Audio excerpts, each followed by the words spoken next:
One of my sayings in my first book, because I did a lot of work on acculturation there too, was it's never too late to acculturate. Yeah. So we should all say it together. It's never too late to acculturate. And in fact, the invitation to become a multicultural person, particularly through the Latino community, since we have a bienvenido spirit, and I'm going to talk a little bit about how mixed we are and what's coming, you're invited to be part of that.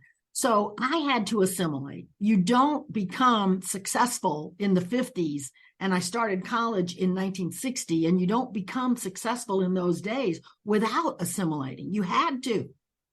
Plus, I never saw a Latino teacher or professor or business person or even bus driver. We just didn't even exist till 1980. That's when we were first put on the census. So how could you have an identity when the whole country didn't acknowledge that you even existed? You see what I mean? And so it's only by going back and retrieving. But the thing is that people are welcome to join with us in creating this multicultural society. And I have to tell you that half of young people that are millennials and Zs already identify as multicultural. It's already here, right? And so how are we going to take our society and create this? I call it the next evolution of humanity. It's our next transformation.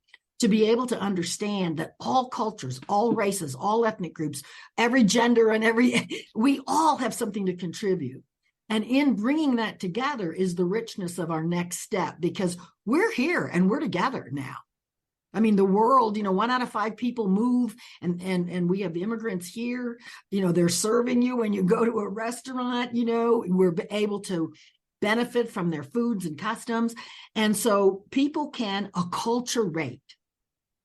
So let me give you an example. Latinos are a we culture. Women are a we culture. That means that women and all cultures other than the individualistic kind of Anglo-white culture, but the old culture did not encourage acculturation. And maybe that was okay in those days, but it's just not what you want today. You want to be able to tap into, because 78% of the entries into the labor market in the next decade are going to be Latinos. So it doesn't matter where you are. You're going to want to sell to them. You're going to want to you will be working with them. They might be your boss. They might be somebody you supervise. They might be the person that does your lawn or takes care of your children. We're going to be here. And, by 2045, we'll be 1 out of 4. So let's celebrate that. Because Latinos are mixed. You're mixed, I'm mixed. My father was French Nicaraguan, by the way, so we have that in common, the French background.